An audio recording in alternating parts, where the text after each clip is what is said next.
ઓમ નમો ભગવતે વાસુદેવાય. નમસ્તે મિત્રો, સ્વાગત છે તમારું કેટી કોમરેડ ચેનલમાં. પુષ્ટિ ભક્તોની વાર્તામાં આપણે જોઈ ગયા હતા ચંદાબાઈના જીવન પ્રસંગો, કે જેમાં ચંદાબાઈ જોધપુરના રાણાનો મહેલ છોડી અને શ્રી ગોકુલ રહેવા માટે પધારે છે. ત્યાર પછી તે ત્યાં હવેલી બંધાવે છે. હવે જોઈએ આગળનો પ્રસંગ. એ ચંદાબાઈની હવેલીને એક દિવસ 10,000 મલેચ્છોએ આવીને ઘેરો ઘાલ્યો. ભારે હલ્લો થઈ રહ્યો છે. હાહાકાર મચી ગયો છે. મથુરાના લોકો ચિંતા કરી રહ્યા છે. આવો ઉપદ્રવ એમણે અગાઉ કદી જોયો ન હતો. લોકો કહે છે, અરે આ ઉદયપુરની રાજકુમારીનો ધર્મ હવે કેમ કરીને સચવાશે? હમણાં મલેચ્છો એને પકડી લેશે, બાદશાહ જહાંગીર પાસે લઈ જશે અને ત્યાં શું નહીં થાય. આ હલ્લો શા માટે થયેલો તે હવે જોઈએ. બાદશાહ જહાંગીરને કોઈ દુષ્ટ ચુગલખોરે ચાડી ખાધી હતી. સાહેબ, એક સરસ તક છે. ઉદયપુરના રાજપૂતોને નમાવવા આપને કેટલી જહેમત ઉઠાવવી પડે છે. એ જ કામ હવે સરળતાથી પતી જાય તેમ છે. મથુરામાં એ રાણાની પુત્રી રહે છે. એને પકડી લો એટલે રાણો આપોઆપ પુત્રીને છોડાવવા પગે પડતો આવશે. નાક દબાવો એટલે મોં ખુલી જશે. કેવી સરસ યુક્તિ! બાદશાહને સલાહ ગમી ગઈ. સૈનિકોને હુકમ કર્યો, જાઓ અચાનક એ હવેલીનો ઘેરો ઘાલો અને ચંદાને પકડી લાવો. એટલે સૈનિકોએ હવેલીને ઘેરી લીધી છે. નગરવાસીઓ ભયભીત છે, પણ ચંદા નિર્ભય છે. જેને માથે ત્રિલોકીનાથ બિરાજે છે એને ડર કોનો? એને સૌને ધીરજ આપી. પછી વીર રમણીનો સ્વાંગ સજીને એ જાતે જ હવેલી બહાર ધસી આવી. સેનાપતિને પૂછે છે, અરે આ બધો હલ્લો શેનો છે? અમે તમને પકડવા આવ્યા છીએ. અમારા બાદશાહ સાહેબ પાસે તમને લઈ જવાના છે, તમારા પિતાને નમાવવા માટે.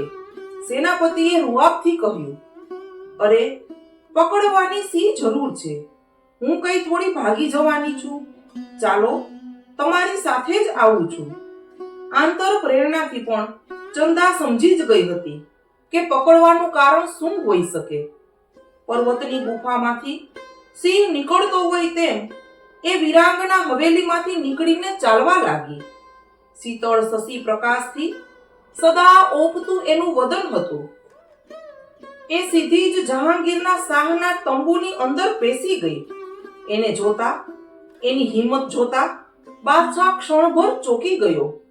વિરાંગનાની છટાથી એ બોલી, અરે બાદશાહ, તમને ને તમારી 22 લાખની ફૌજને ધિક્કાર છે કે એક સ્ત્રીને પકડીને એના બાપનું રાજ્ય જીતવા ચાહો છો. એમાં તમારી સી બહાદુરી જણાશે? તમારા લોકોમાં તાકાત હોય તો રીતસરનું યુદ્ધ કરવામાં જોર અજમાવો ને. આવી કાયરતા તો દિલ્હી પતિની કીર્તિને કલંક લગાડશે. તેજસ્વી તરુણીના તીખા તમતમતા વચન બાદશાહના અંતરમાં સોસરવા નીકળી ગયા. એને પોતાની દરિદ્ર મનોદશા સમજાઈ. એ શરમાયો.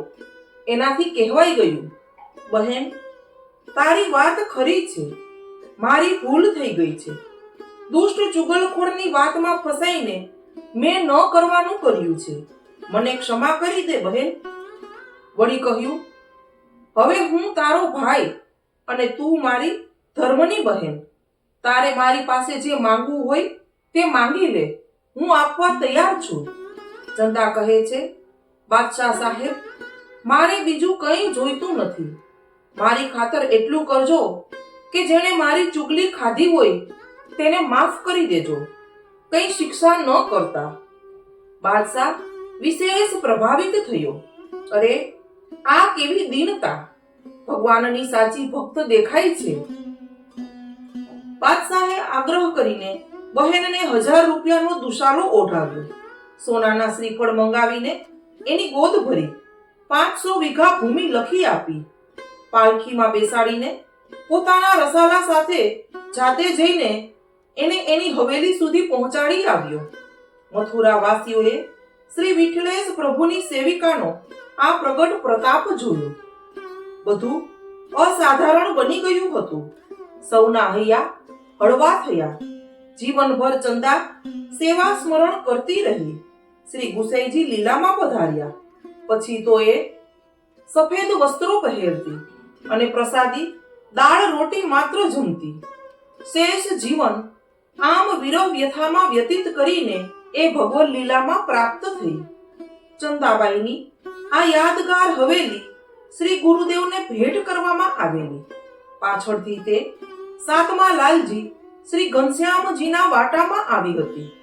પરમ કૃપાળુ શ્રી વલ્લભ નંદનના કૃપાપાત્ર મહાન ભગવદીયની આ ભાવસભર જીવન ગાથા અનેક વર્ષોથી અનેક ભગવદીઓના ભાવને પોષણ આપતી.